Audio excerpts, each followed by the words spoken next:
Okay. So Paul, go ahead and unmute, and then we should be good for you to go. Well, hopefully we have a picture of Ganesh. About to Yep. Yes, you do. move that to the slideshow, and that should make the bigger picture. Yes, it did. Good. Well, good evening, ladies and gentlemen, friends and family. It's a delight to welcome you to the ongoing Book of Mormon Perspectives Forum. And tonight is an ongoing presentation from Ganesh Cherian, who has twice previously addressed us, once previously on a similar topic. He's two or three times previously addressed us, but here he is, a former LDS bishop whose culture and tribe in New Zealand has South Indian roots, and he is carrying an Armenian name combined with his Christian heritage, and is also tied to his Hindu roots with his first name. He was born near Nepal. The Book of Mormon validated him as a Christian, and he's a Nephite type who has written a topical biography of Joseph Smith. He's presented on that, the architect of Mormonism, and he shows tensions between the book and his church. He's with us to explain some of those tensions, particularly tonight because he's addressing Joseph Smith as an editor. And I met him at John Ripper and found a kindred spirit there. He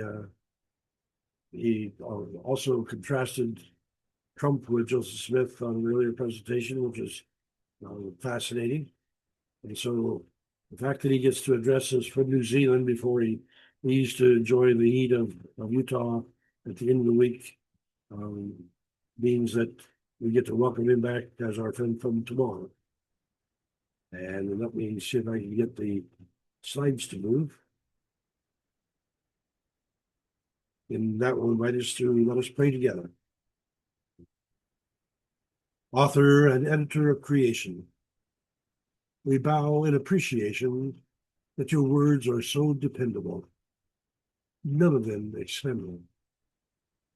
Your artistry brightens our skies, your bounty with more than sufficient supplies, with food, clean water, clean air, and an eternal home for us somewhere.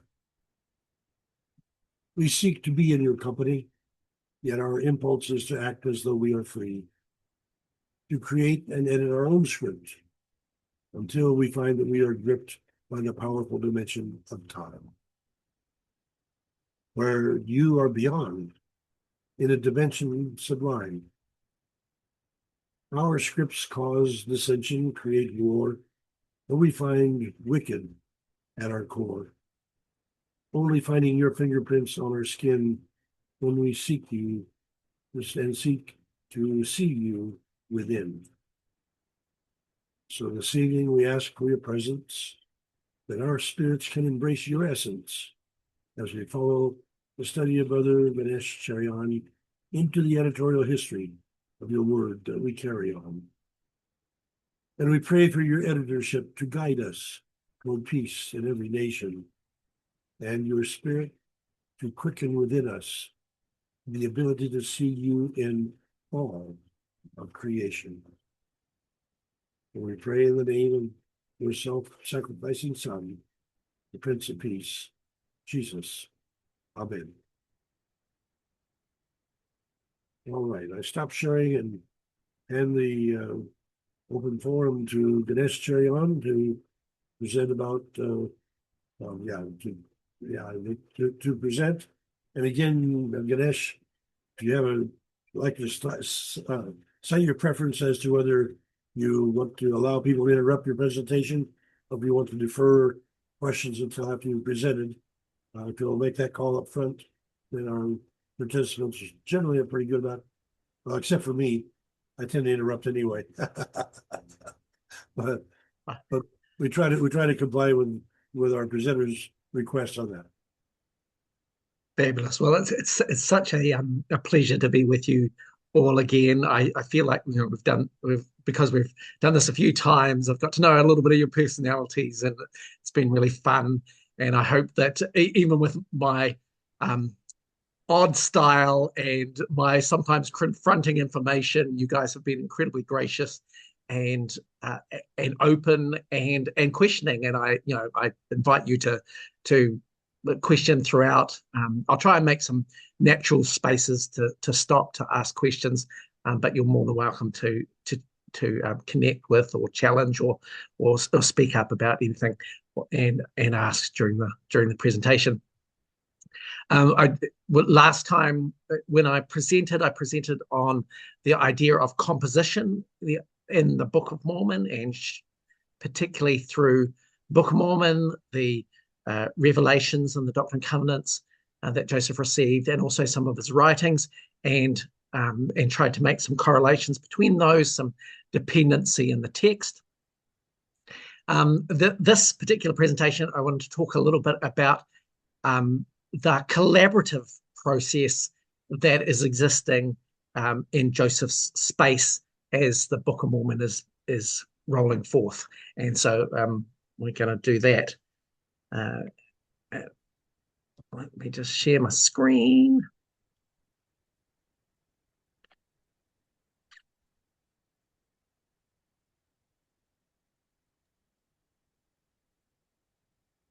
Okay, so I've just titled this The Living Manuscript. So the idea of tracing the real-time evolution of the Book of Mormon through audience feedback. So this should kind of bring up lots of interesting questions in your mind, so you'll have tons.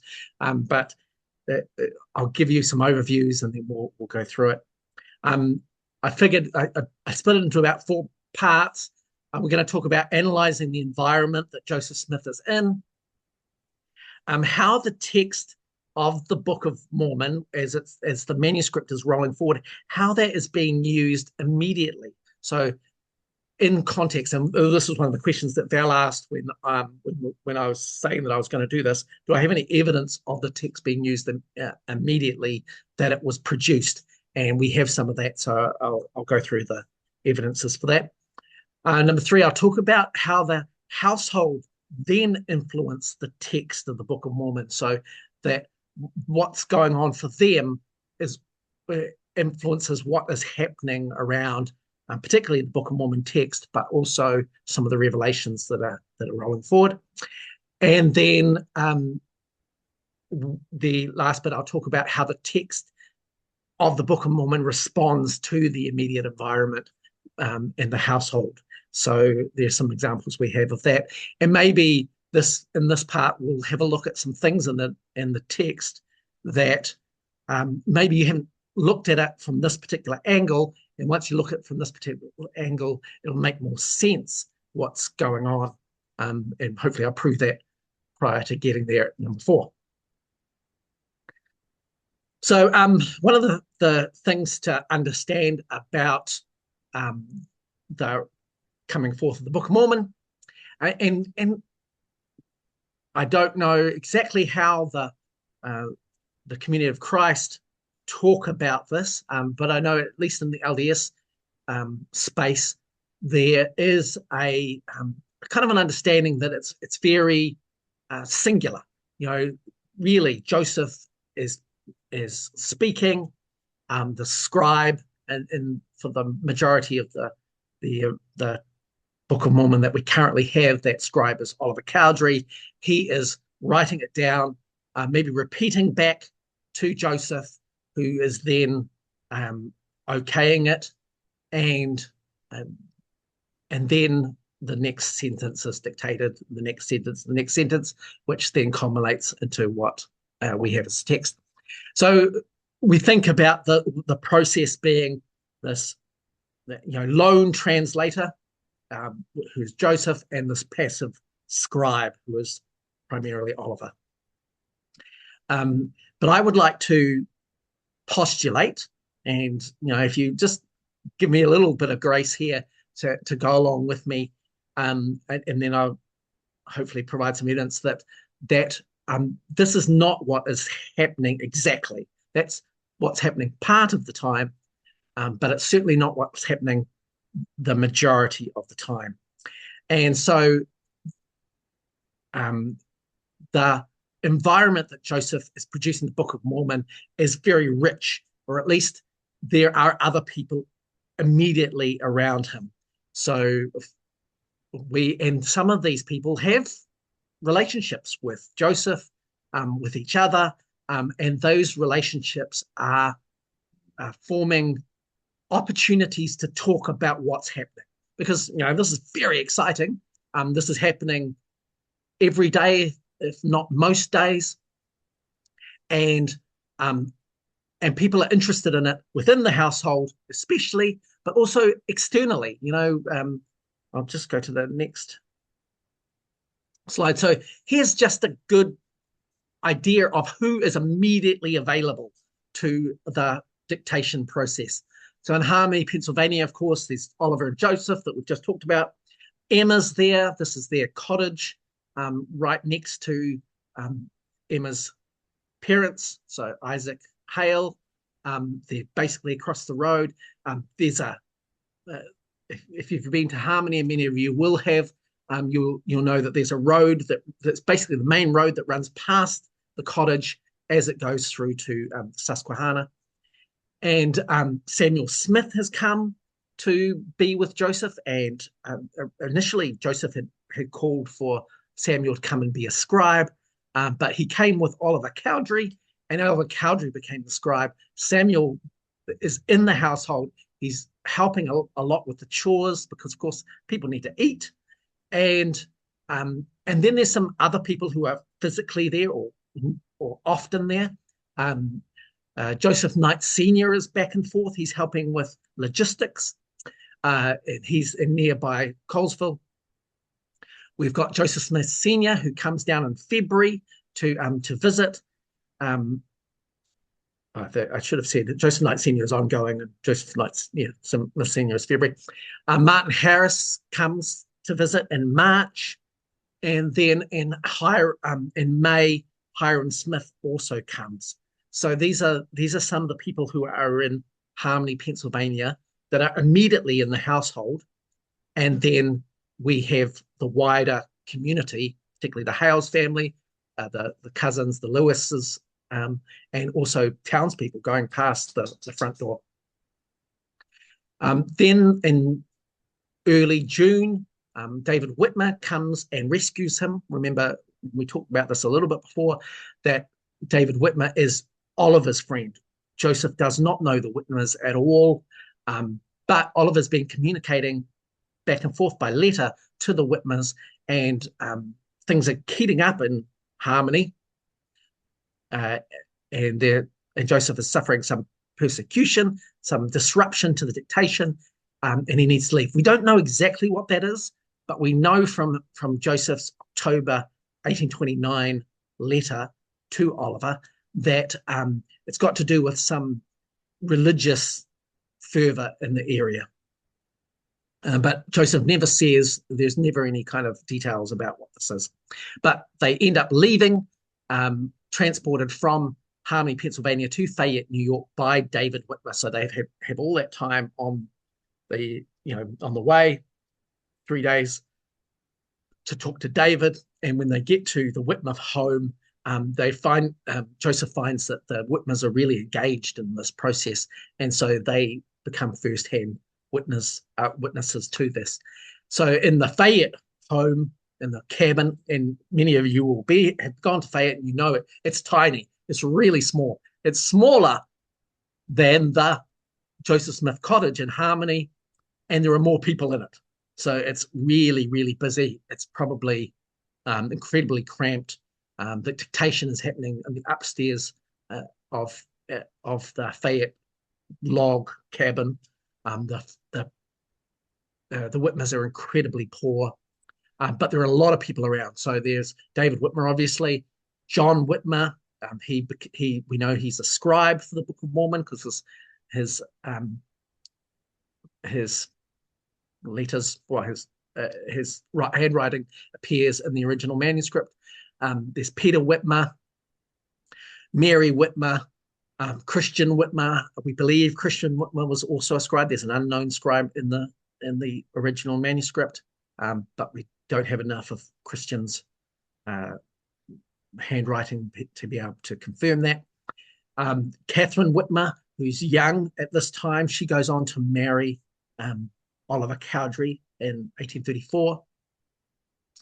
Peter Whitmer Jr., and we also know that Martin Harris comes to Fayette and sees the dictation as well. So there are a lot more people in the Fayette cabin, but also, yeah, they're completely different people, or at least the Whitmers are different. We could also add to that list Emma Smith. She doesn't go with Oliver Cowdery and Joseph and David to Fayette initially, but she comes after a couple of weeks. So she joins them a little bit later. Anything I've said there that is out of place or that anybody has questions with?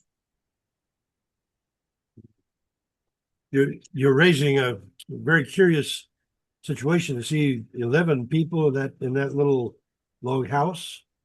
Yes. And somehow keeping the plates sequestered. That seems impossible, doesn't it? So the plates never go to Fayette.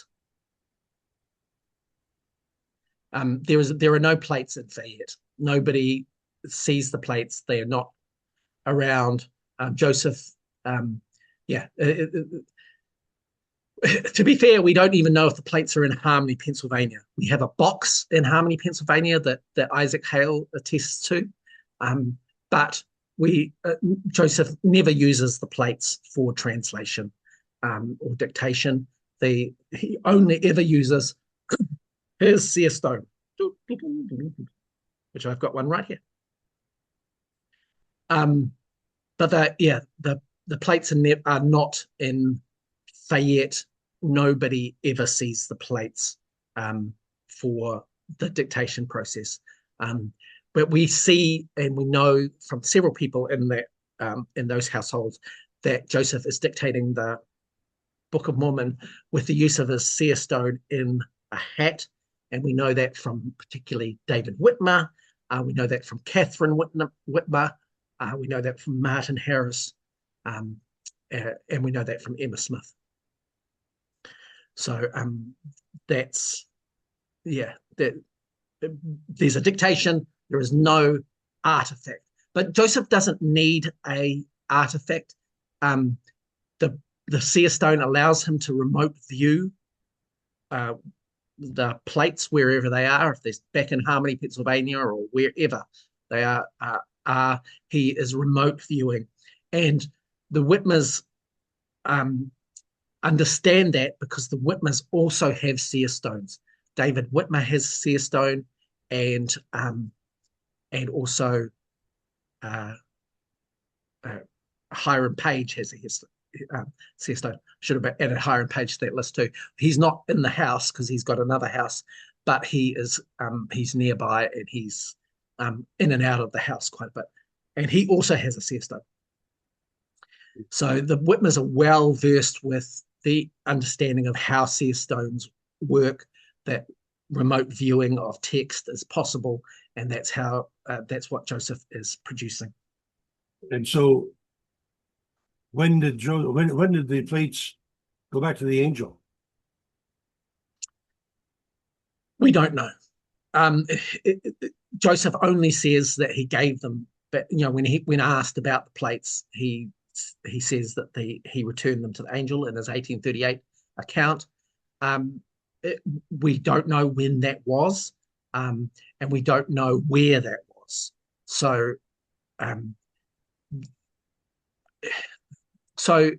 in terms of the witnesses, the three witnesses, they had their experience in Fayette, but it doesn't necessarily mean that theirs was a spiritual witness. It doesn't necessarily mean that there was anything particularly physical about that. They could have seen the plates in vision, and that happened in Fayette. The 8 witnesses, they hefted and handled the plates in Manchester, and they did that in 2 groups of 4 that we know of. So that happened in Manchester, and that was likely the beginning of July of 1829, and the three witnesses were in Fayette, likely at the end of June 1829. We don't have exact dates. We don't know particularly the circumstance exactly. We only have kind of reminiscences a little bit about the events. And you cited a few individuals, but the claim that he was using the Urim and Thummim in preference to seer stone. Yeah, so I'm curious that would be laid aside. yes, so the Urim and Thummim is a term that is coined later. It's coined in 1830, end of 1832 and into 1833 in Ohio. There is no such. The term Urim and Thummim is anachronistic. It is not what is happening in Harmony or Fayette. It's a like the people who are got a hand up, but the people who are attesting to this later, like Martin Harris, Catherine Whitmer, David Whitmer, they all and Emma all talk about a seer stone in a hat, and generally they're talking about a seer stone singular. But it is possible that Joseph used one or more seer stones, in which case there might have been two seer stones available. And he took, and these two seer stones effectively are coined as Urim and Thummim, 5 years later, 2 to 3 years later in Ohio. Urim and Thummim doesn't exist in 1829. I was so pleased to have a forum in which people could amicably share their ideas and allow other people to share other ideas. And I see James Lucas with a hand up, and since I know we've had him on presenting another idea, so let's give him a chance to get his question in.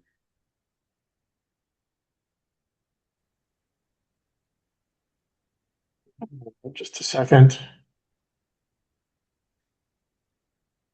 Oh, well, I guess, can you all hear me well enough? They hear you, don't see you though. Yeah, something is, again, my system here doesn't seem to like my video, but anyway. So anyway, I basically disagree with almost all of the facts that you've just accounted, Ganesh. Good. Okay, great. And I guess the question here for the forum is that do you want to talk about this now, or would it be better to let you finish? I don't know how much of your presentation is left. Perhaps it'd be best to discuss this after you've done the rest of your presentation. Sure. And to be fair, my presentation is not really about the seer stone or the Urim and Thummim or that part of it per se. But it is background of what's going on. Yes. Okay. Well, I won't belabor the point here, but I would just note that, in fact, the two primary eyewitnesses, Joseph and Oliver, attested to the use of a double lens interpreter instrument, which was in the box with the plates, that was later given the name Urim and Thummim, but that this instrument was attested to by both Joseph and Oliver as being used with the plates to make the translation. The later accounts that you're referring to about him using what I refer to as the scrying stone, because it's a stone that he already had previously possessed in connection with his treasure digging activities. Those accounts are all late. They're secondhand for the most part. And they're really, I've written a whole book about how they're not very reliable. I would point out So rather than elaborating on my whole book, I would point out that you note that uh, let's see, John Whitmer was one of the scribes. We have an account from him, and he says that in his account that the translation was done from the plates using the interpreters, these double lenses interpreters that came with the plates, as confirming what Joseph and Oliver said. And also the term Urim and Thummim actually is quite early. We have an account from the very beginning of 1831 from Orson Hyde and Samuel Smith, who's also a scribe and would have seen it, using that term in describing the translation of the Book of Mormon. So it's really not that late of a term. And at least those people who were speaking of the Book of Mormon translation only used the term Urim and Thummim to refer to the double lens Nephite interpreters, which were in the box with the plates. So that's just a few facts, but I won't belabor that here. But there is an entirely different interpretation. But as if you indicate that that's not really the main point of your presentation, I'll defer to let you continue the presentation of the main points that you were going to make here. And if this, it continues to be relevant, we'll discuss it after you've made had time to present your presentation. Cool. Yes, absolutely. Look, I'm happy to defer on that. I too have written a book, and one of my chapters on seer stone, so it's a passionate one for me that I'm interested in. So okay. I'd love to discuss more, and maybe that might mean outside of this presentation, because I'll go in a slightly different direction in just a second. Okay, continue your planned presentation, and I won't divert you at this point. That's right. Oh, look, I'm happy that that people feel comfortable, like stopping and questioning things. I want scrutiny. I invite it. I will go through historical sources with you if you'd like to do that. So here's so I'm talking when I'm thinking about what's happening in the homes, both the Harmony home, cottage, and the Whitmer farm. There's a few things that I am looking at, and this is kind of what I think is happening in the room. So first off, Joseph is dictating. He is speaking out loud. Oliver as a primary scribe, but in Fayette, where we've got John and then perhaps Christian, they are writing that down. And then what we have is that the household is the audience. They may well be around while the dictation is happening, especially in the Whitmer home where it is really busy. And so they can probably hear the dictation happening. And it's quite likely, and I'll try to show some of these examples as we go, that this is bringing up discussion in the spaces that it is. In fact, that's what they're probably doing at nighttime. They're just reviewing, they're reading out loud what has been dictated that day. And this makes for conversation. People are talking about what's happened, what is going on, what they're thinking about, how that marries with the ideas that they already have, how that changes their ideas on various subjects. And so there is a certain amount of review and commentary and excitement that is going on. And I would suggest, and I'll try and show this as we go, that this means that as Joseph is dictating and then he's getting a review and he's thinking about what he said, but also taking into consideration what the household are saying about what's happening. This provides a theological evolution, and things change during the dictation process so that the next iteration, the next dictation follows from the critique or the what has happened in the household already and furnishes at least some of the next text. That's quite a novel idea.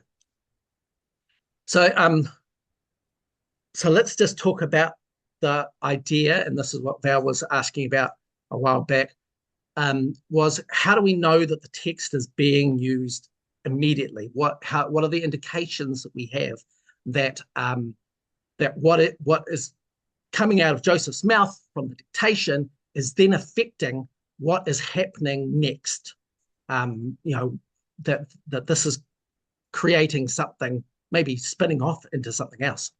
And the first example I've got is from April of 1829, which is, and I've got the LDS versions of these references, so I'm sorry about that, but I've written them down so you can see. And this is from this particular passage I've got here is from Joseph Smith's 1838 history and how he describes what's happening. And so in this particular excerpt, he's talking about the Genesis for Doctrine and Covenants, section 7, which is the parchment of John. Does somebody else want to read this so I don't feel like I'm dominating the vocals? I'll read it for you. Thanks. Okay, this is DNC 7 in the LDS at Alma 4519. During the month of April, I continued to translate and he to write with little cessation, during which time we received several revelations. Several revelations, that's interesting. A difference of opinion arising between us about the account of John the Apostle mentioned in the New Testament, John in the 21st chapter and 22nd verse, whether he died or whether he continued. We mutually agreed to settle it by the Urim and Thummim, and the following is the word which we received. The Revelation says, when they desired to know whether John the beloved disciple tarried on earth, translated from parchment, written and hid up by himself. That's JSH 1838. So this is from from Joseph's 1838 account of what happened and trying to give an account of what's going on. One of the things that comes up in Alma is that Alma leaves and is never heard of again, and we don't know if he's translated. This seems to be this seems to bring up a question around what mortals do and whether they're translated or resurrected or and as Joseph explains, this brought up an argument between, or difference of opinion, or maybe not an argument, around John the Beloved. And then, Joseph receives a revelation, or actually he uses his seer stone to remote view a parchment in presumably Mesopotamia that then gives an account of John. So that's an understanding of how the Book of Mormon brings up questions. Those questions are then become new understandings via revelation. Is everybody okay with that?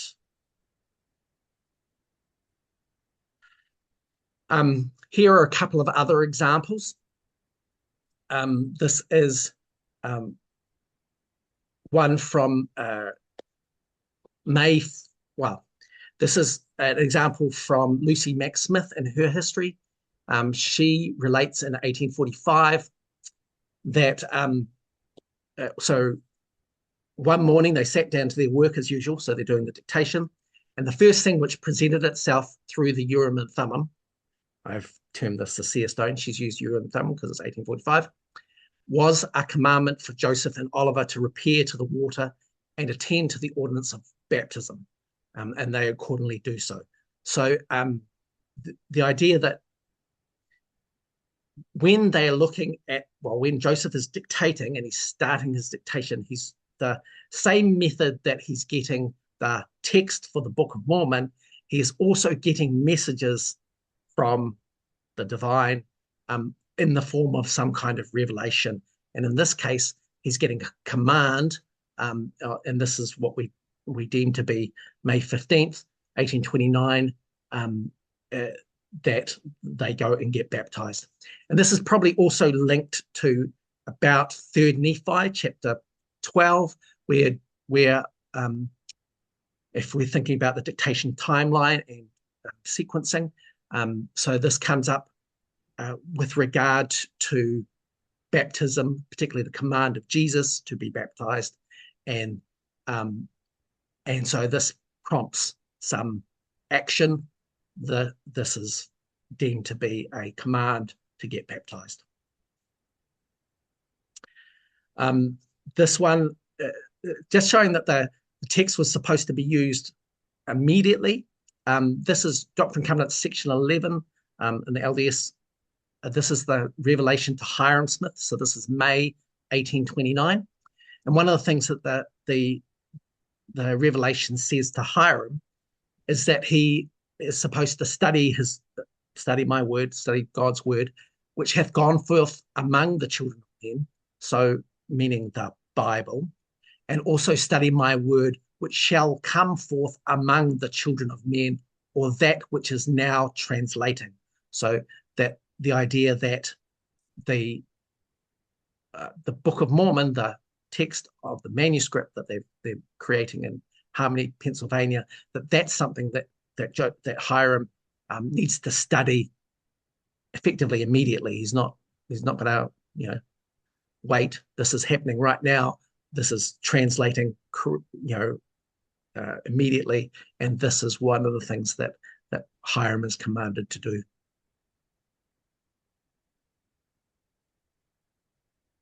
I'll come back to this.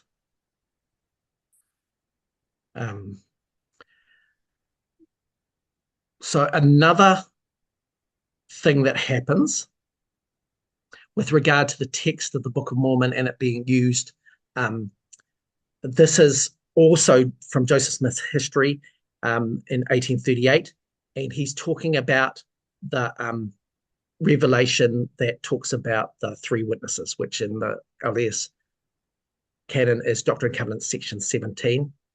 And this is in relation to Ether chapter 5 and presumably also 2nd Nephi chapter 11 that talks about the 3 witnesses being being necessary. Does someone want to read that for me? Okay, I'll read again. In the course of the work of translation, we ascertained that 3 special witnesses were to be provided by the Lord, to whom he would grant that they should see the plates in which this work, the Book of Mormon, should be translated, and that these witnesses should bear record of the same. Almost immediately after we had made this discovery, it occurred to Oliver Cowdery, David Whitmer, and the aforementioned Martin Harris, who had come to inquire after our progress in the work, that they would have me inquire of the Lord to know if they might not obtain of him to be those 3 special witnesses. And finally they became so solicitous and teased me so much that at length I complied, and through the Urim and Thummim, or seer stone, I obtained of the Lord for them the following revelation. And that revelation is that one, for the testimonies, to be the people that will have the sight of the plates.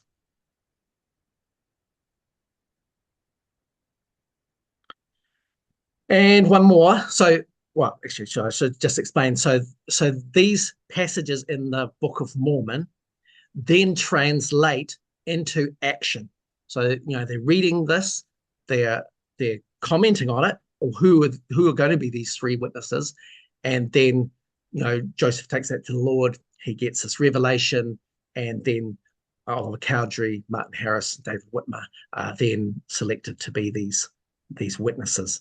So this is another example of where the text of the Book of Mormon is now providing action in real time for the participants or the household. And then and this one, so this is August of 1829, or this is David Whitmer. He's his address to all believers, and he kind of tells us a little bit about how the Book of Mormon text was used prior to its publication. Does somebody else want to read that for me? I'm happy to read. We began to preach the gospel of Christ. The following 6 elders had then been ordained: Joseph Smith, Oliver Cowdery, Peter Whitmer, Samuel H. Smith, Hiram Smith, and myself. The Book of Mormon, and that would be David Whitmer. The Book of Mormon was still in the hands of the printer, but my brother Christian Whitmer had copied from the manuscript the teachings and doctrine of Christ, being the things which we were commanded to preach.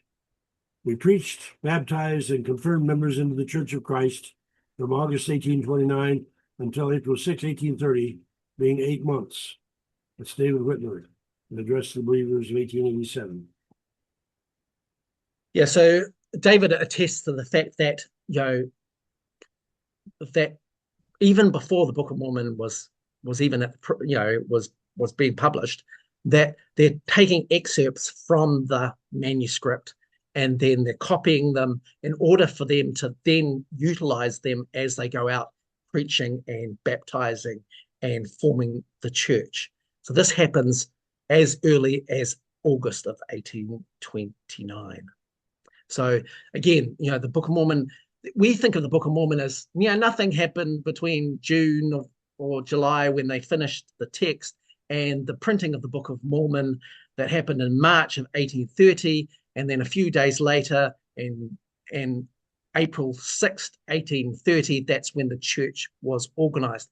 And this is just simply not true, that they were utilizing the Book of Mormon. They, at the same time, Oliver Cowdery and Hiram Smith are creating a copy, the printer's manuscript. They're delivering it back and forth to the printer. But in the same as David Whitmer attests to, Peter Whitmer, Samuel Smith, they're going out, they're preaching, and they're baptizing. And David Whitmer in that account also talks about how they established the Colesville branch and the Fayette branch and the Manchester branch. So this church is happening, and it's using the text from the Book of Mormon immediately. It's not waiting till after it's published. So that's what's happening. A couple of, I haven't detailed this one. If you're interested, I can show you. But Oliver Cowdery starts getting revelations in June of 1829 because he, according to the revelation that he's been given by Joseph, he and David Whitmer are supposed to be engaged in creating the church. And so Oliver Cowdery gets the Articles and Covenants, which is a revelation from Jesus to do with the operation of the church. And when you look at the text of that revelation, a significant portion of it comes from the text of the Book of Mormon. So he's gone through and highlighted or utilized passages from 3rd Nephi particularly, and also Moroni, in order to furnish his revelation that he gets in June of 1829. So we have examples, and solid examples, of the text of the Book of Mormon being used immediately by the household, by the people who are engaged in this work. Not just that it's being written down and then put in the cupboard and delivered to the printer, and then the Book of Mormon is published. There's a lot of activity going around. The text is dynamic. Text is omnipresent in their lives, and it is affecting the way that they are operating. Any questions about that? Well, let me confirm. I think that's an awesome concept, and your evidence is compelling. Good job. Thank you, Ganesh. Okay, next step. What about the other way around? We've just talked about how the text of the Book of Mormon affects the audience, that compels them to act in certain ways because of what they're receiving on any given day. Can we also show it the other way around? Does what's happening to the people affect the text of the Book of Mormon?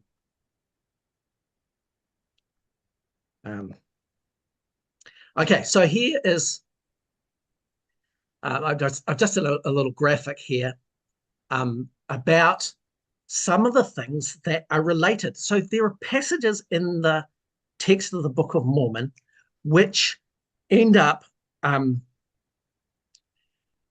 being related to the people involved in the household. So the idea that the text of the Book of Mormon is answering or reacting to or connecting the people to the Book of Mormon. And we have a few examples of this. And the easiest ones to show are at the beginning of Mosiah. So I'm going to go through them. Here is just, how are we doing for time, Paul? I just want to make sure we're not. It's good. Good. It's okay. 8:47 right now. 8:47. Okay, so here are some. I'll go through these quickly. I've tried to highlight them on the screen so that you can see them. So here's some of the Book of Mormon text being affected by people. Here, so in February of 1829, there's a revelation to Joseph Smith Sr. In the earliest version, it's Doctrine and Covenants 4. There's a couple of passages or text in that revelation, which then end up in early Mosiah. So this is the idea of to serve with your might, mind, and strength. This ends up in what the earliest version is Mosiah chapter 2 with might, mind, and strength. And the idea of being standing blameless, that also ends up in the same chapter, in the same section. So revelation given to Joseph Smith Sr. in February of 1829, specific text ends up in the early part of Mosiah. This also happens with Emma. So one of the interesting things we know back in June of 1828, on the 15th of June actually, Joseph and Emma lost their first child, an infant son. And this was a devastation to the couple and to the family in general. And we know that in the beginning of Mosiah, Emma is a scribe. Right? This is, we know this, I've got the quote down below from Joseph Knight Sr. He says that Joseph could not translate but a little, being poor and nobody to write for him, but his wife, and she could not do much. And he goes on, he says, so that Joseph Knight Sr. came up to see them in the winter of 1828. So this is 1828 through into early 1829. And, basically Joseph Knight Sr. provided some resources for him.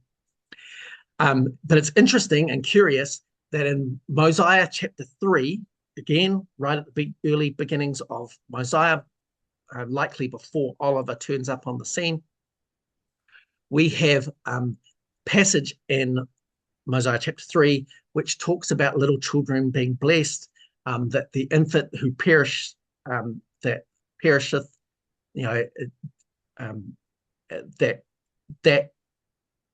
basically that God is saving little children in salvation, that they don't have to worry about their infant son.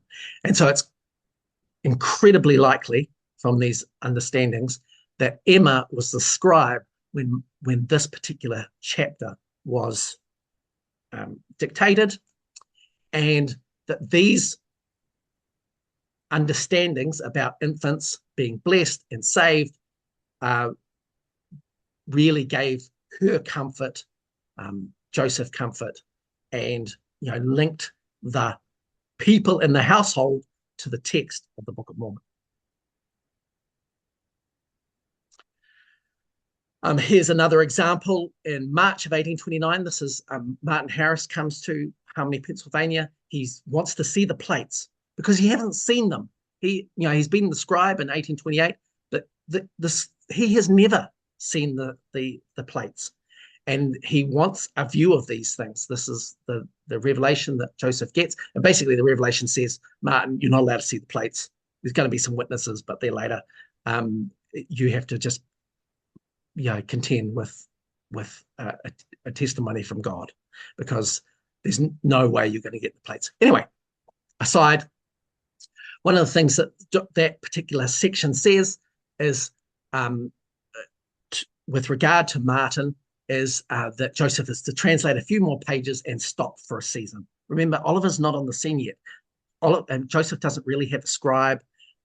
He doesn't really want Martin to be the scribe for previous reasons.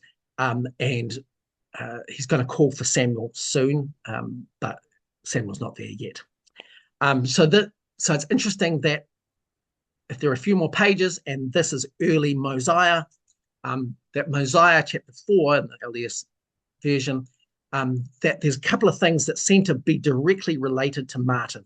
One is that anybody who has substance should impart to the poor according to their wants. You've got to remember, in this early part of 1829, Joseph, as attested to earlier by Joseph Knight Sr., Joseph and Emma are incredibly poor. The Hale family have stopped supporting them, mainly because Joseph and Martin used the previous summer to create a manuscript from the Book of Mormon. They weren't planting crops and doing all the things, and the Hale family, maybe they were supporting Emma, but they certainly did not like Joseph.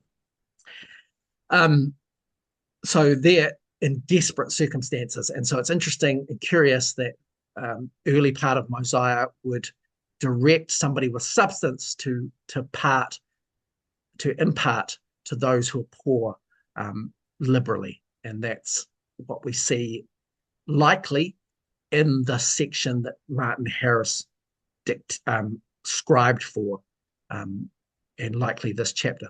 Although we can't say that for sure, because we don't have the original manuscript in this particular place, so we can't check the handwriting. But this seems quite possible, and considering that in the same section of text, it also says that ye should remember that whosoever among you who borroweth of his neighbor should return the thing that he borroweth, according as he does agree, or else thou shalt commit sin, and perhaps thou shalt cause thy neighbor to commit sin also. So the idea that the text of the Book of Mormon is speaking to Martin Harris to impart his substance to the Smiths, but also that he needs to return the thing that he has borrowed. This is suggesting that the Book of Mormon text is speaking to the audience, the household audience who are present at the time and who are the scribes. Here's just a kind of an overview of that, what the audience concern is, and the scriptural responses that seem to really speak directly to them. I'm going to talk about the Whitmers and their concerns in a minute. Oliver Cowdery. Oliver Cowdery comes on the 5th of April, 1829. They talk all that night. Oliver agrees to be the scribe. On the 6th of April, 1829, Oliver furnishes money from his school teaching to be able to provide a down payment on the mortgage, so that Joseph can work to buy the property, the cottage, from his father-in-law Isaac. And that happens on the 6th of April, 1829. And on the 7th of April, 1829, Oliver becomes the scribe for Joseph. and we see those revelations. Dr. Covenant's, the earliest versions, Dr. Covenant's 8 and 9, where Oliver is wanting to be the translator, and he's told that he has a gift. He has a gift with working with the sprout, which is changed to working with the rod, which is changed to the gift of Aaron.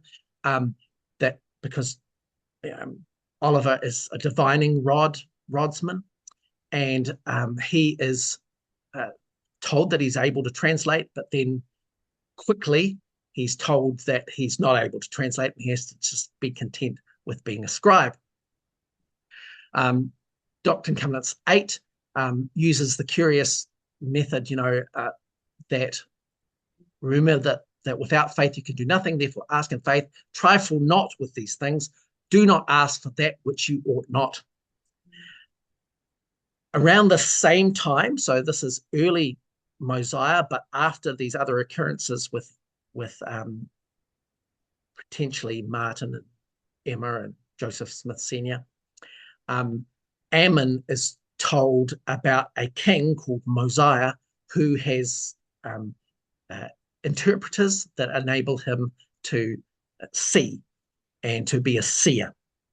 And interestingly, that we see the same kinds of things being reiterated in the Revelation that is now reiterated in the Book of Mormon. And I'll just read that bottom part. Lest he should look for that which he ought not, and should perish. And whosoever is commanded to look in them, the same is called a seer. A seer is greater than a prophet. And I've put that little the seer stone in there to just suggest that Joseph, the text of the Book of Mormon, is informing or reiterating the revelation that Oliver gets, that that seers are greater prophets, seers are greater than rodsmen. Oliver is relegated to scribe, not to translator, and so these texts are, speaking to the scribe. So basically, the Book of Mormon and the Revelations are working in tandem to speak to Oliver. All right. Any questions about that?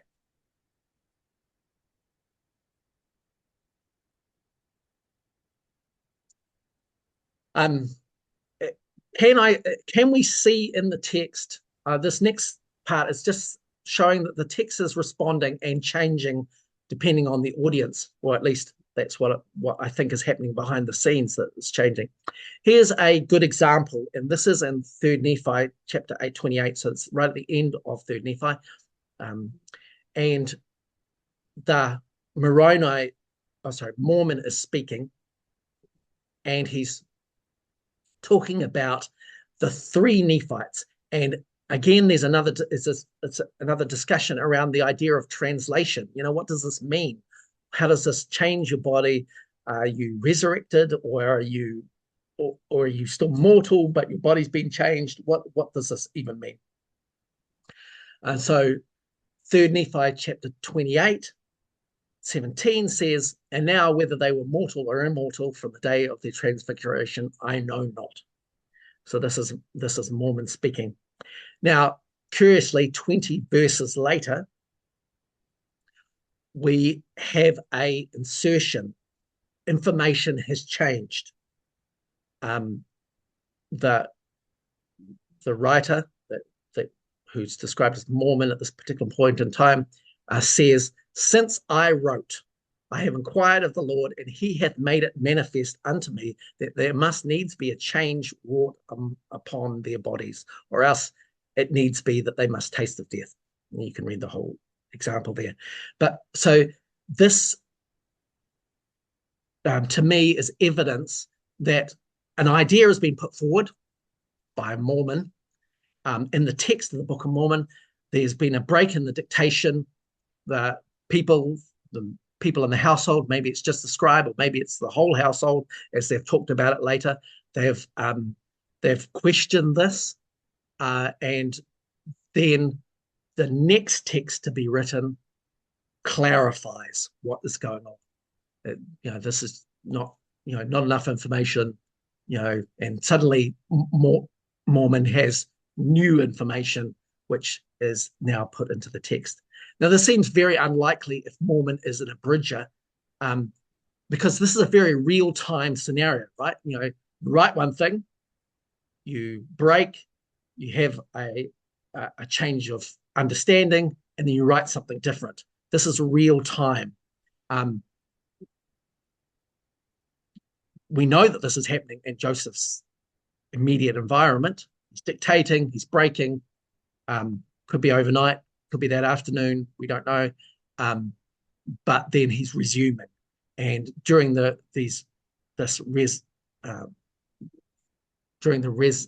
resuming of the information, there's a change. This seems unlikely for a prophet thousands of years before, to make those kinds of changes. And these things happen on the regular when it comes to the Book of Mormon. I can, if you want, I can give you some other examples. Here is also a time where the text, it seems to be responding to information, to the environment. This is Ether chapter 5. This is where the author addresses the audience. So this is second person text. This only happens right at the end of the dictation sequence from basically Mormon onwards. I believe that this is only happening in Fayette, but the authors of the Book of Mormon start talking to the audience. And in this particular example, the author, in this case Moroni, he addresses the dictator, basically personally. So is Moroni seeing Joseph translating and then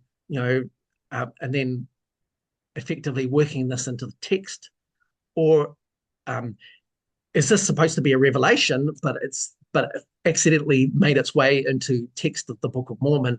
Because the Moroni says to whoever the translator is, and behold, ye may be privileged, that ye may show the plates unto those who shall assist you to bring forth this work. And unto three shall they be shown by the power of God. So this is a command by effectively Moroni to Joseph. The text is speaking to Joseph specifically. And then, of course, Oliver and David and Martin all want to be those people that are going to be this person. But the idea that the text is not just an ancient record, but that it's dynamic in the production and speaking to the audience directly, this is something that is quite spectacular, I thought, really. And here's another example. I'll just go through it quickly because I know we're running out of time. So this is right at the end of the Book of Moroni. It's chapter 8 in the LDS version. This is when Mormon writes an epistle to his son Moroni talking about infant baptism. According to the text, Mormon has learnt that there's been infant baptism happening in the church. We don't even know what church that is, because apparently Mormon's not supposed to be preaching to anybody according to his understanding in Mormon. But it's a gross error and should be removed from among you. There's no reason that little children should be baptized. This is a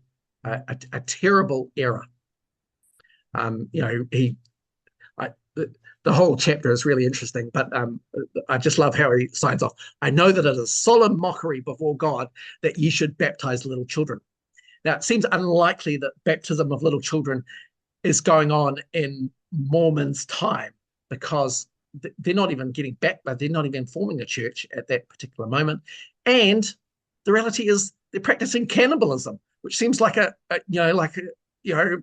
you're going to be concerned about something, and the text is concerned about cannibalism, but it only talks about 2 verses about cannibalism, and it talks a whole chapter on infant baptism. Where is infant baptism coming up in the household audience? I believe that this has to do with the Whitmers. The Whitmers are German reformers. They're Protestants. They are, and we just see lots of instances in the end of the Book of Mormon and also the beginning of the Book of Mormon, those parts that are dictated in Fayette, where the text calls out particularly the Catholic Church for abominable practices, and one of those is infant baptism.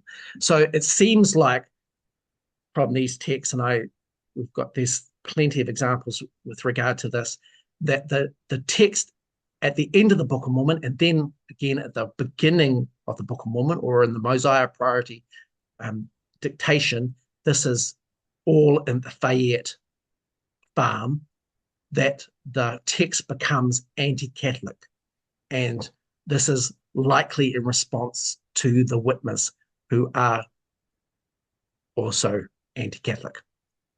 So the text is now responding to the concerns and needs of its audience, and it's changed significantly because of the location to the Fayette farm. And this just finishing off, I know you're going to have heaps of questions, so maybe get to that in just a second. There's just that the Book of Mormon has these layers in it that relate to the audience. Obviously, there's those King James Version Bible borrowings, but then we've got Oliver Cowdery. I haven't talked a lot about his particular views that I think are influencing the text, but the Whitmers and also others who are in the household and their anxieties, the things that are going on. And so these are all building to the tapestry of the Book of Mormon. And so my thesis and what I'm putting forward to you today is that the Book of Mormon is a real-time production. It's happening with the unwitting collaboration of the household and the audience, who are critically evaluating the text in real time and giving their commentary on it, which is spurring new information that is making its way into the text in the dictation sequence. And these are just lots of the things that are going on with regard to how it's rolling forward. And that, got some other things, but that will suffice us. And I'm sure you're going to have tons of questions. So I yield to you, Paul. Well, thank you, Ganesh. It is just awesome, again, to get your presentation and the breadth and depth of your research. I'm intrigued by what you presented. I'm sure the other people will be as well. And I'm confident that, yeah, you certainly are deserving of much questions. James Lucas has got a hand up already, and clearly we can anticipate that one. But I anticipate we're going to be dealing with quite a number. The idea that the Book of Mormon is speaking back to the people in the family is rather an audacious presentation. And yet your evidence certainly appears to support it.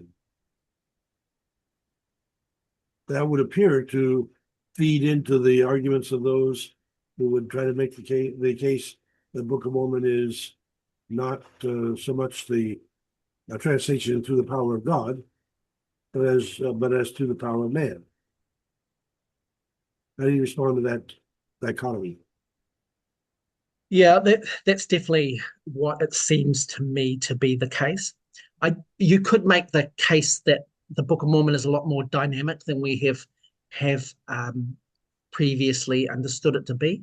That the Book of Mormon is a revelation, just like the Doctrine and Covenants sections are revelations. That they are two-way. It's not just that it's a ancient text, but a dynamic um, operation that's going on between Joseph and the household, Joseph and the text and Joseph, the text and the household.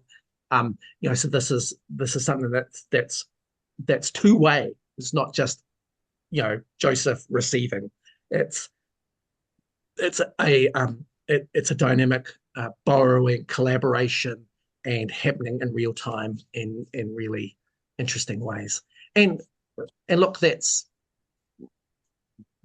okay. I don't think that anybody has to feel like it's that the Book of Mormon was set in stone 2,000 years ago and then revealed, in this, line by line. I think we're well past that. We understand that Joseph is involved in the process and that there are many things that come particularly from Joseph. So he's injecting himself into the text. I think this just goes that one step further and says that this text is dynamic. It's happening in real time. So. Thank you. I think that is a bit revelatory itself. And thank you for adding that fractal to our overall understanding. Now we yield to Jane Lucas and the others that have questions and comments. Okay, thank you. I finally figured out how to get what was wrong with my video. Hey, so welcome back, James. You have to look at my face as well as listen to me. So rather than going back to the issue of the translation method, your presentation raises two questions about the historical record. So the idea that at least Joseph and Oliver were interacting with the text, there's actually a well-attested historical incident of that, where supposedly they had been translating something dealing with baptism, and that motivated them to go and inquire, and this led to the restoration of the Aaronic priesthood and them being baptized by John the Baptist. So whether you regard that as an authentic incident or not, it's at least well attested in the historical record and would be an evidence of one sort of non-controversial, if you will, example of what you're describing, where they're interacting with the text and so forth. So I kind of have two questions about the historical record. The first one is, now I'm fairly familiar with all of these documents, but I'm not claiming perfect knowledge of absolutely every single thing. Is there any other time other than that incident with the baptism and the John the Baptist, so forth? Is there any other time when there's any historical record of either the people hearing the non-scribes hearing the translation while it's in process or reacting to it? I'm not aware of any specific. I'm not. You presented a good circumstantial case, so I grant you the circumstantial case you've made. The very interesting insights.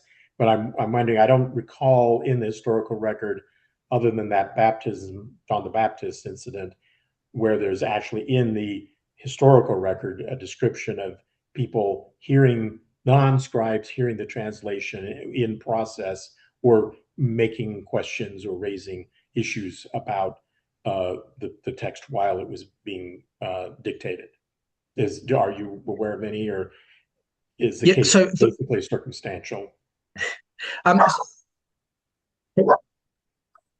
Sorry, my dog's barking for some reason. That's the other example that I spoke of. Hang on just a second.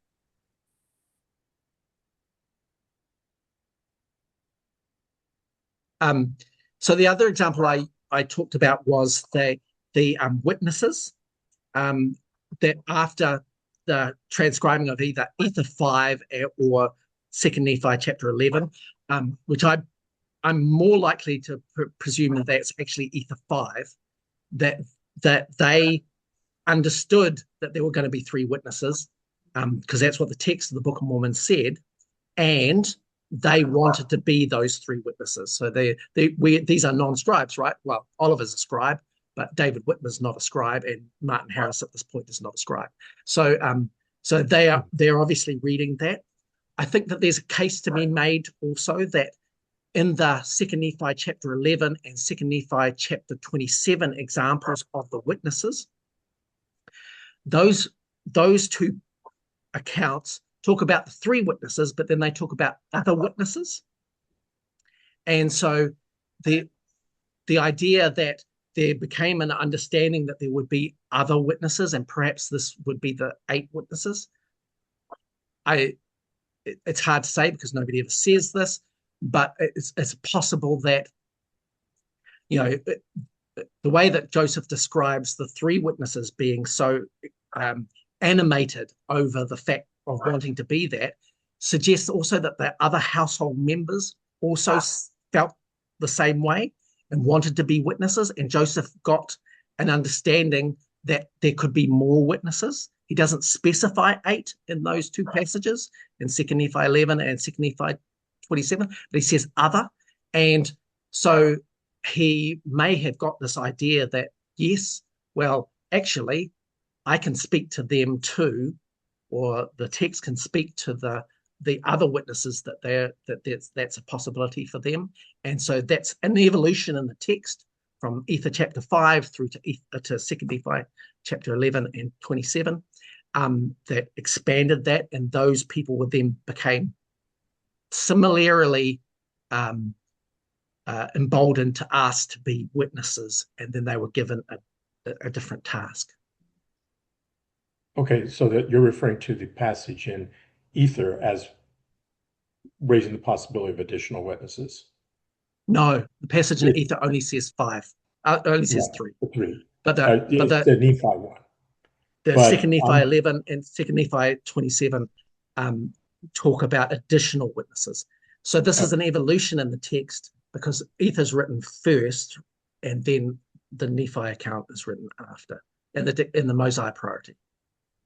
Okay. All right. Okay. So this was another question was, under the Mosaic priority theory, which is pretty broadly accepted, I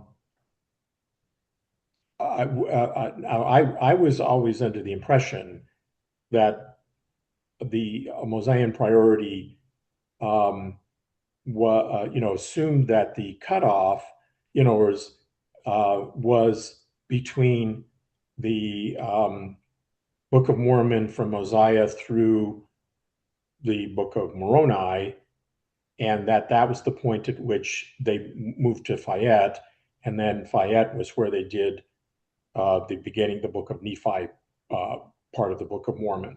Is that consistent with your understanding of how people view the text, or are you saying that because under what you're saying, the the Ether part? Okay. Well, anyway, what's your understanding of the break? How far did they get, in your understanding, when they moved up from Harmony to Fayette? That's a very good question. I have some big ideas about that, James.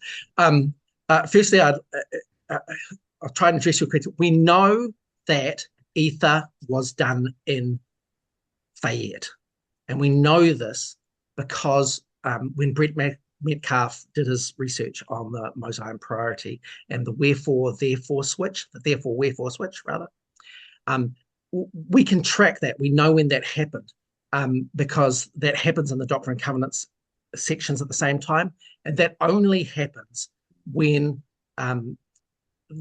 it switches from therefore to wherefore in Doctrine and Covenants section 14, which is when David Whitmer gets a revelation. So Joseph is in Fayette when he starts using wherefore instead of therefore. And that we can see plainly in Ether.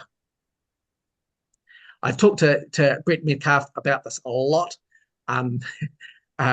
I contend, and we're not on the same page with in regard to this, is that I believe that and this would be another example of the text affecting the audience and the audience affecting the text.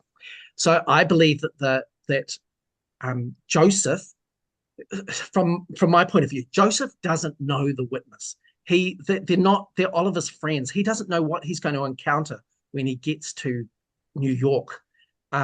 So he doesn't bring the plates with him because he doesn't expect that there's anything more going to happen. The book of 4th Nephi is the end of the Book of Mormon, the first ending, where Joseph is rushing to finish. That's why he does 300 years in one chapter, 4th Nephi, and Ammoron buries the record. That is the end of the Book of Mormon. Joseph is going to New York. He believes he's going to be reunited with the lost manuscript from Martin because he's got this powerful seer stone. He's going to find it. And the Book of Mormon's finished. It's going to go to the publisher. It's done. But two things happen. He gets rescued. They go to Fayette. Two things happen. He can't recover the lost manuscript, so he has to effectively replace it. Come up with a beginning. Yep. And the Whitmers are believers. He wasn't, they're believers, and they have seer stones too. So they don't think that what he's doing is weird or terrible, like his father-in-law Isaac Hale. And I'd just like to point out, we have an 1834 account of Isaac Hale telling us that Joseph is using his single seer stone in his hat, just like he did for the treasure dig, right? So I have a different interpretation. I know what you're referring to. I have a different interpretation of it, but you are correct that Isaac Hale was very hostile and did not like the idea of seer stones. I agree with you on that. Yeah. So my dating is that Mormon, Ether, Moroni were all done in Fayette. Brent Metcalf absolutely dates Ether to Fayette. He can't confirm Mormon, but I believe it's Mormon. I think that what's happened, and this kind of goes along with what we're talking about today, is that when Joseph gets to Fayette, the Whitmers are really interested in the project, right? They're really interested in the text, and so they read it. Everybody reads it. They probably do it as like over a few nights, and just go read the whole thing from Mosiah. It's a Whitmer family home evening activity. Yes. And I think in reading the text of the manuscript that was produced in harmony, reading that, either the Whitmers ask some questions about it that Joseph doesn't have good answers for, or Joseph realizes some plot holes. So I think Mormon is a plot hole because Ammoron buries the record at the end of 4th Nephi. So he's the guardian. He's the one who's put it to the ground, except that it's in third person. How does a third person, who's recording this? Well, it has to be Mormon. What Mormons showed up in the text in 3rd Nephi chapter 5. Who is this Mormon guy? What is his story? How is he related to all of this? So then Joseph has to produce Mormon. Mormon is produced in Fayette in a response to this question. And Mormon basically is Joseph. Like you go through the autobiographical stuff that Mormon says about himself, and it's Joseph's life. So that's what we see in the text. So I think that Mormon is a response to the Whitmers reading the text. The other response is Ether, because Mosiah chapter 28 says that Mosiah has translated the Tower of Babel's Jaredite story, and that this is going to be available. But that never happens. So Joseph has to produce the Book of Ether. So Book of Ether is also a response to this reading of the text, which goes, we have to come up with And then what with motivates Ether. him to produce the whole Nephi account, the, Book of Well, Nephi, First Nephi through Words of Mormon? Well, he doesn't have access to the lost okay, so that's manuscript. a substitute for the lost manuscript. Yeah, That, and so yeah, so then he has to recreate it, right? And he can't. right. He's an oratory performer, right? So he knows the storylines and he's got a good idea of what they are, but he can't produce it. Um, and he can't produce it word for word. So he has to come up with something different. And the needs of the audience have changed. What he dictated in Harmony with Martin Harris a year before is completely different than what the project has evolved to under the household with Oliver Cowdery as a scribe, and now in Fayette, he's now with the Whitmers, and they have different needs. And one of their needs is to be proven right that the Catholic Church is the whore of the earth, and so that's what goes into First Nephi and becomes a textual understanding. Okay, so just two of the quick points then. So you acknowledge that other advocates of the Mosaic priority put the books at different points. In other words, even Brent Metcalf is, and you are disagreed as to where Mormon and Moroni were written. Is He that just not that he disagrees with me, but he just says that he hasn't. I haven't presented a strong enough evidence to suggest that it's fourth Nephi. He can absolutely agree that Ether is in Fayette, but okay?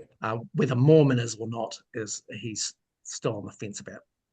Okay. Now, I just, it's not an issue that I've done a lot of reading on, but I just, so my general understanding is that there are other people who put the break at the end of Moroni and say it was the Nephi record that was done in Fayette.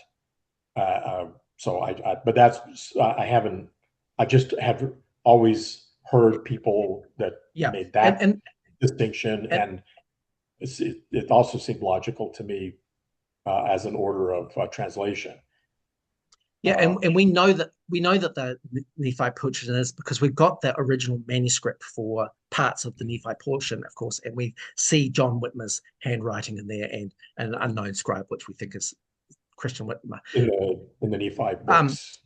the other the other thing, though, well, and the reason why people have done that is that they basically just chopped up the Book of Mormon, said, okay, if Mosiah was done at when Oliver first came, and and Omni was done at the end of June, how much time would you need to be able to put all those things in? And basically chopped it up and made it equal. And so that's how they've done it. But I think that the evidence and the textual evidence suggests that it's not quite, it's not that way at all. And if it and we can absolutely show from the textual evidence that Ether was done in Fayette, just from the wherefore therefore understanding. Okay, I hadn't, gone into that. That one last question, because I see Val online on deck here. What do you make of the story that David Whitmer recounted in several different settings of the encounter on the road from Harmony to Fayette with the messenger, with the old man with the knapsack? You're familiar with that story? Yeah, I'm familiar with the story. It is kind of it's it's very I don't it's hard to tell. I mean I mean it doesn't fit very well into either the believing uh, account or the more skeptical account. I think there's a couple of things that happen, uh, and this goes back to your earlier remarks, James, about understandings about the Urim and Thummim. Right? It's in Joseph's 1838 account of the plates. He does talk about the Urim and Thummim, these two stones that are set in a rim, It and looks like that's they're spectacles. like spectacles, right? And there's certainly some really early accounts talking about spectacles in relation to the translation method. But it's not really until that 1838 account that Joseph is tying the two together per se, although I would suggest that there's some indications in the text of the Book of Mormon, which tends to tie those two things together. So when Emma is giving her testimony much later, and she's talking about the translation process, she says, of course, that Joseph used the Urim and Thummim for the harmony portion with Martin, the lost manuscript, and then proceeded with the seer stone and the hat for the rest. And of course, you would be aware that Lucy basically talks about the Urim and Thummim being taken away from Joseph, but then being returned to him. Right. I think in many ways both of those women, when they're doing these later understandings, they're trying to reconcile what Joseph actually said in his 1838 account with what their understanding of things are, because they, both Emma and Lucy, have a different experience with Joseph and his seer stones, and so they just are trying to, I think, be kind to Joseph and say, yes, this is what happened, but what I actually observed is this. And I think that's, if you're a believer and you're trying to reconcile some contradiction, particularly if it's Joseph's contradiction, that's how they've done it. And I think that that's the same case for David Whitmer when it comes to the going on the road with the idea of Moroni, because Joseph doesn't bring the plates to Fayette, and yet he's got to explain the reason why the plates end up in Fayette with regard to his testimony of it, or with his three witnesses, and those two things are not quite reconciled. So I think that's what David Whitmer is doing in that account, and it's the same kind of contradiction that Lucy and Emma do later with their accounts that are much later, to try and harmonize a contradiction. It's really difficult because, of course, like you've probably encountered, that what is being said at the time versus what is being said later about the time, once new information comes into the place and a story is evolved, dissecting that is tricky. Okay. Well, that's why I'd have a lot of comments about what you said. Yeah. That's why I really like the text, because the text at least gives us a snapshot of what's happening in 1828 and 1829, as opposed to later iterations that are now being changed by people's memory, but also their beliefs, which have also evolved, and their willingness to support various factions. So, okay, right. One more question, and then I'll pass. James, please, let's give Val a chance. Come back. Okay, I'll pass to Val. Well, my question is not that long, so you can come back. I'm assuming that when you say that Mormon and Joseph's lives are parallel, you're talking about him going and getting Mormon going to get plates in his 20s, maybe his father having the same name as his father. Can you list out the details? Because there's obviously lots of differences between Mormon and Joseph. What are the other similarities besides them getting plates and having the same name as their father? So there's quite a few. Actually, I could probably bring it up for you to tell you. But the idea that they are taken away from their homeland, they travel a great distance, which I think is reminiscent of Joseph moving from Vermont through to Western New York. There's also the idea that he's 15 years old. Mormon is when he sees the Lord. This is also the same age that Joseph is in the 1832 account. The idea that he moves from a place that's quite rural to more cosmopolitan, that's also indicative of his farming Vermont roots through to Palmyra, which is a bustling town on the edge of the Erie Canal completion. When does Mormon move from someplace rural to cosmopolitan? I think it seems the opposite. He starts in Bountiful. Yeah, he's being raised, it seems like, at the court, being instructed with other members of the Mormon family. And then at age, I think it was 11, he goes out to the hinterlands because his father seems to be the leader of the Nephite military. Yeah. So here, look, I can just bring it up to read it to you. I suppose that'll be the easiest. I think it says that he's brought down at the 11, his father brought him down to Zarahemla, which is the big metropolitan center. Yeah. And I think he started in from the Bountiful. North Country. I think they was where they- getting his training from Amaron in Bountiful. It was like it was a school or something.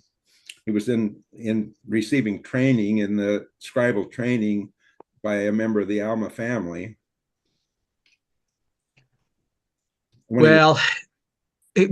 So according to verse 6 of Mormon chapter 1, this is the LDS version, of course, it came to pass that I, being 11 years old, was carried by my father into the land southward, even to the land of Zarahemla. The whole face of the land had become covered with buildings, and the people were as numerous almost as it were the sands of the sea. Well, I think he was also departing from the capital of the Nephites. I think my reading is he was in Bountiful and then went down to Zarahemla. But Bountiful was Zarahemla the capital of the Nephites? Bountiful was the capital of the Nephites at that point. Oh, not Zarahemla? Yeah, I think Zarahemla had been destroyed, and Christ had come to Bountiful, not to Zarahemla. But this is 300 years later.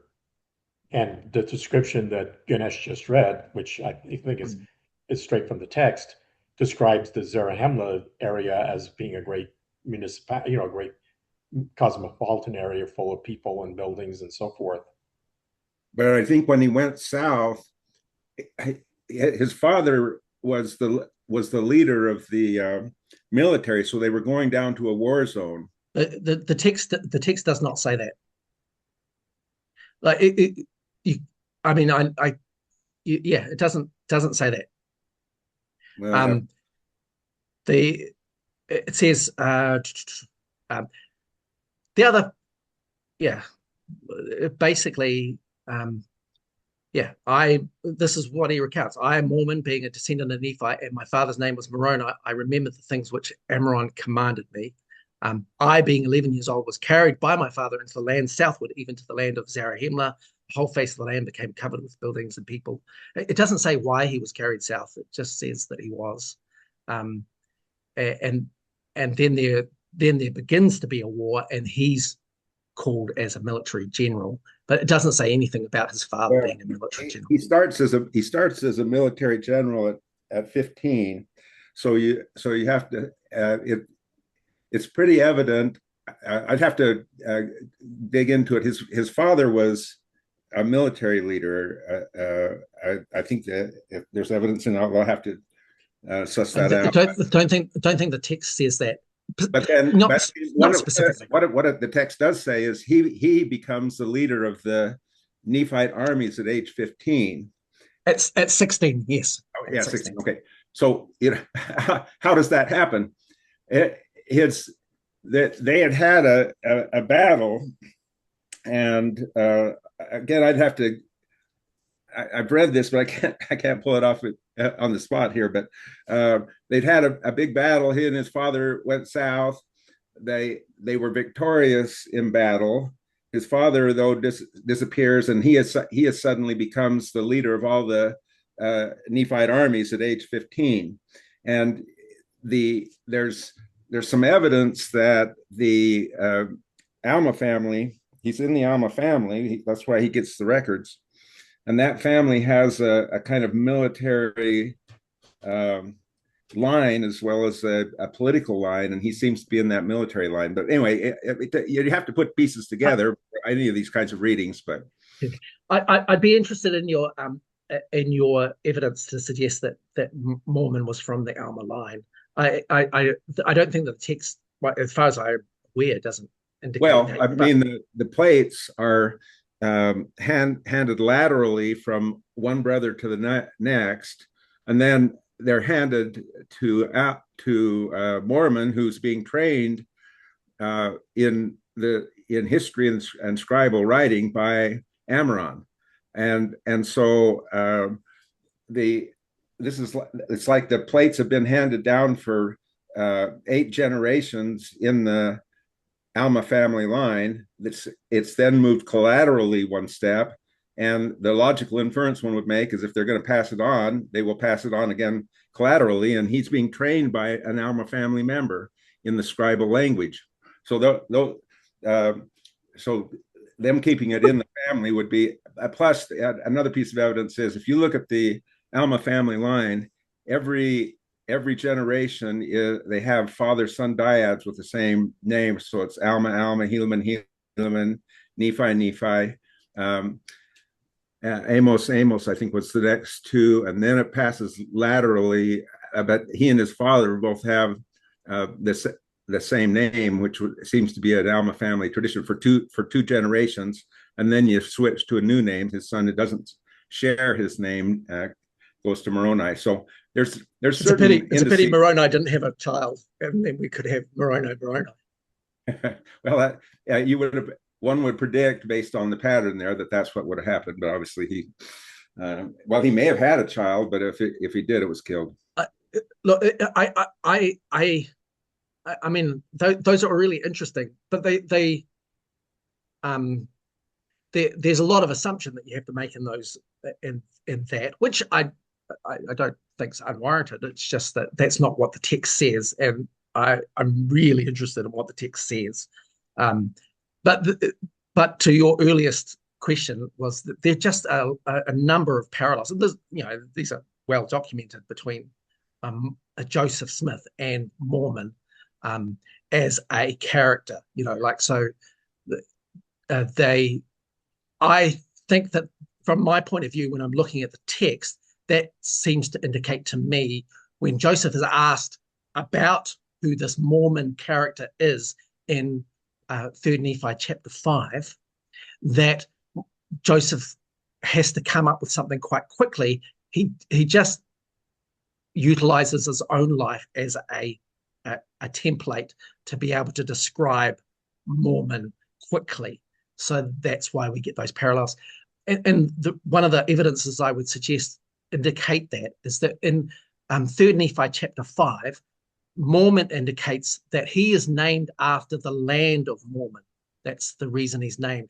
But then when it comes to the first chapter of Mormon, the small Mormon, he indicates that he has the same name as his father. This seems to be slightly contradictory. I mean, it's not completely contradictory. He could be named after the land of Mormon, the place where Alma baptized, and named after his father. That's entirely possible. But it's interesting that those two statements of identity are different in two different parts of the Book of Mormon. Well, not if his father was also named after the land of Mormon. Yes, I agree that you can make you can work around the contradiction, but the fact that there is a contradiction is an issue. It's not contradictory to say my father has the name Mormon. He was named after the land of Mormon. I'm named after the land of Mormon. Those two things are not contradictory. And it would be really good if he had said, "I'm named after my father Mormon, and we were named after the land of Mormon." That would be really useful in Mormon chapter 1, but that doesn't happen. Back to James if he wants to ask more, or at least or somebody else. I don't have anything with it. Okay, so I'll jump in here with one more question, which is, are you familiar? Okay, so just FYI, we have an account a faithful account, which kind of accommodates all the different pieces that you've described here. And the encounter on the road to Fayette just fits right in with it. But except that we think that it was Nephi that they encountered, the Nephi of the three Nephites rather than Moroni. But are you familiar with Jonathan Neville's and now Don Bradley's two sets of plates theory? Have you encountered that?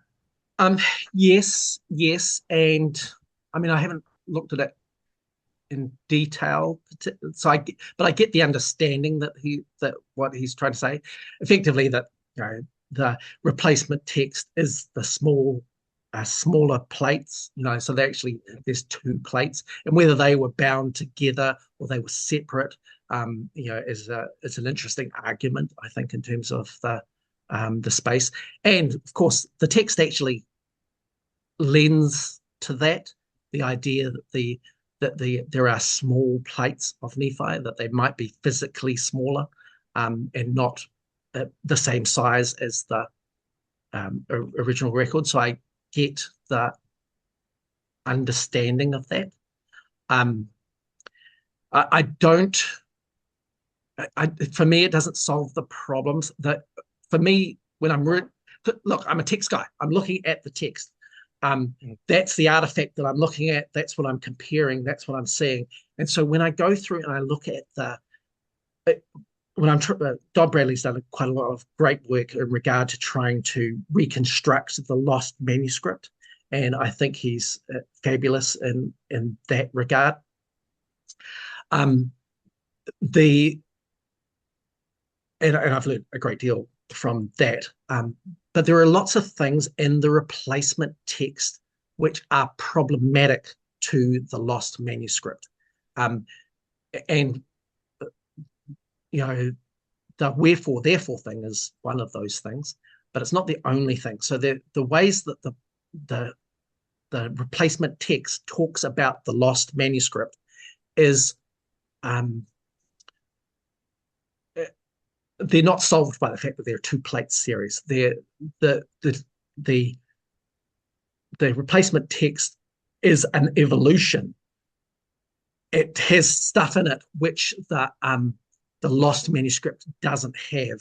That seems to be in keeping with some of these audience issues that I've just described in this presentation. And one of them would be the idea of hell as torment and a forever torment.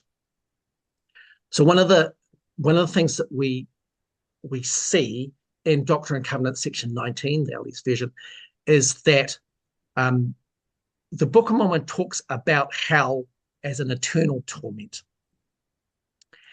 And when Joseph is now back in New York, in Fayette, and meets Martin again, needs the lost manuscript, but can't recover it.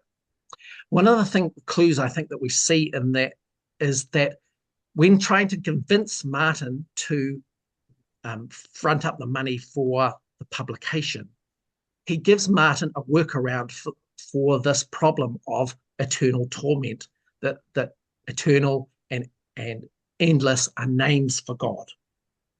Martin's a universalist. He doesn't believe in eternal torment. So this is another example where the text is directed to Martin.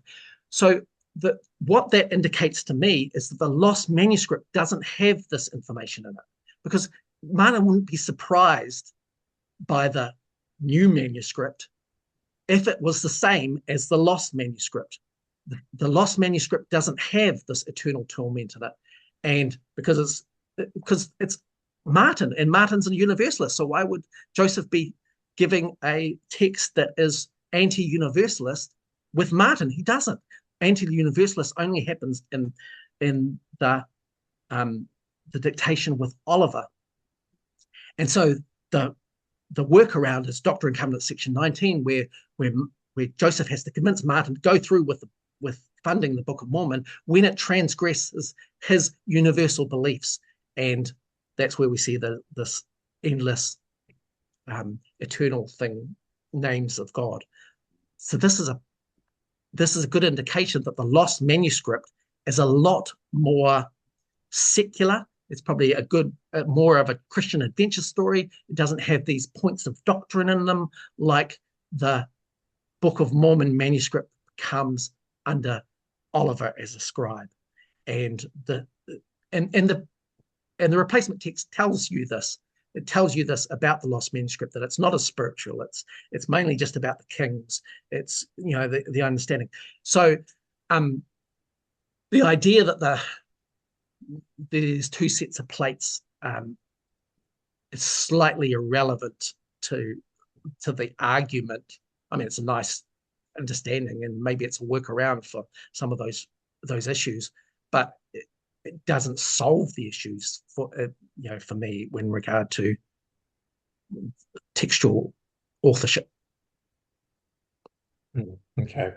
Well, I probably have to dive into that in much greater depth to respond to your particulars that you've raised there. And I don't know, I'll pass, see if anybody else has any questions or comments.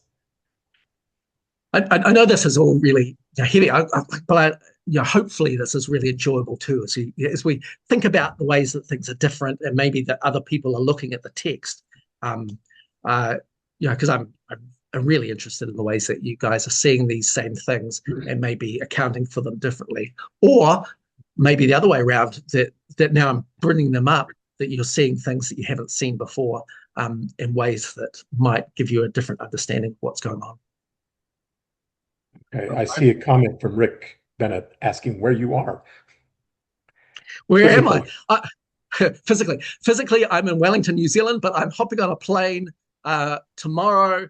I will be in Utah on Wednesday night. So, and I'm presenting at Sunstone on Saturday morning at 10:25 at the theater at the Student Union and University of Utah. So I'll see you, Rick, there. I'll see you Sunday. And I'll be presenting, I said this at the beginning, but I'll be presenting a lot of the stuff similar to what I presented last time with regard to the textual dependencies between various parts of the Book of Mormon and also the Doctrine and Covenants and Joseph's other writings. So again, to me, these all align with the idea that Joseph is producing in real time, because unless these things, Shane's also coming, by the way. He's driving up from Dallas, which is 19 hours. Crazy. How long your plane flight is? So it's 1 hour to Auckland from here, then 12 hours from Auckland to LA, and then 2 and a half, 2 hours from LA to Salt Lake. So Shane beats me, or at least in travel time. But there'll be a lot of bits in between. I'm sitting in the airports. We wish you both safe travels, and let me thank you. I again want to express my appreciation for the depth and breadth of research you've done, and I'm intrigued by the concept that there is this two-way functioning in the translation process, and that the family actually has involvement in there.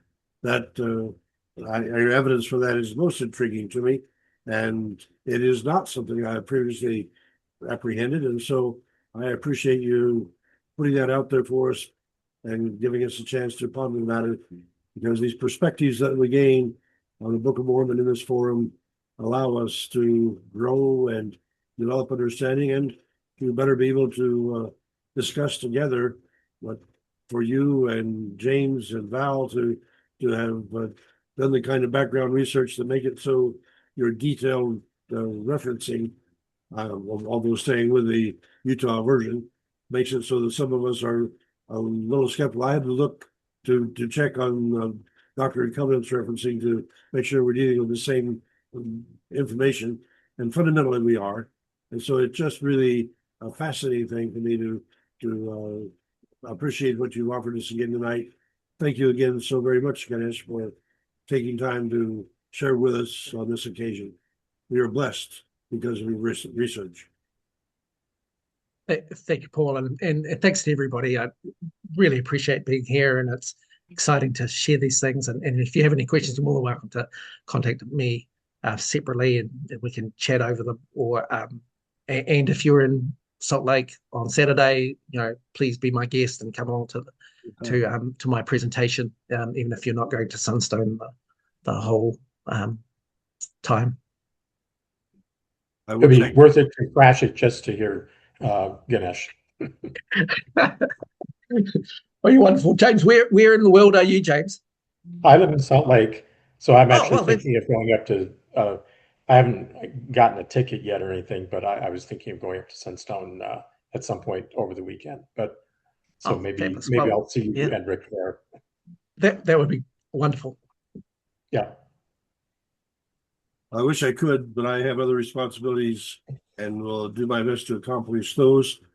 In preparation for next week. Who is it we have coming? I'm sorry, I turned my book inside out. Let's see. Well, I do want to announce that it's my pleasure to say that we've got Denver Snuffer coming on October 19th. But next week is Rick Bennett. And then we have Adrian Larson on the Stick of Joseph. And then Stu Silver on the Dale Luffman book. Eric Scott on the Plan of Redemption. And we have review then at the end of August. And then September has Ken Milliken on the fractal issues. And we have Whitney Hardig on wisdom. And Jeremiah Morgan on the 70s. The steering committee will be meeting on Book of Mormon on September 28th. October 4 is Val on comparison between Alma and Benedict as representatives of Christ. John Gorman coming back on his third presentation on Oman, and then Denver Snuffer on October 19th. So our next opening is October 26th. And Rick Bennett, what's your topic for next week? Restoration temples in the Book of Mormon. I thought you had an open date on the 24th of August. Do you? No? Not anymore. Eric Scott has that for the Plan of Redemption. Because I could actually do a two-parter on temples. I was going to volunteer to do the 24th, but Well, we have you on for next week. yeah. And I also have Steve Pinecker waiting in advance for next opportunity to fill in for somebody if somebody drops out. So it's gratifying to have people standing in line waiting for a chance. We'll see if I'm trying to decide if I should do one long one or two shorter ones. So, Well, we'll leave that. You've got the temples for next week, and let's see. October 26th is the next opening. You could put me down there. Okay. It might be good to hear from Rick as an antidote right after hearing from Denver Snuffer. Not to. All right. Okay, Rick, on October 26th. Rick, are you going to be at Sunstone too? Yeah, I'm planning on it. Are you? Yes. Oh, good. Yeah. I was wondering how many from this group would show. That's great, gratifying. Well, ladies and gentlemen, it's almost 10 o'clock, and I have two young assistants to pick up in the morning before I go to Iowa so that I can turn them into drudge workers on the archaeology project and hopefully give them some education at the same time. And so let me sing and invite any of you that need to follow up with chat to do that.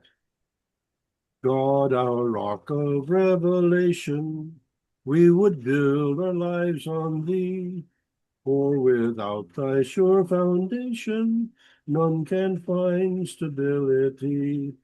We will order not thy wisdom to some cherished form or mold, but will search for truths now hidden as we live by those we hold. Thank you for participating in the process of our quest for the great editor in the sky to reveal to us the messages essential for our claim in salvation and eternal life. May God bless you tonight and forever. Amen. Thank you all.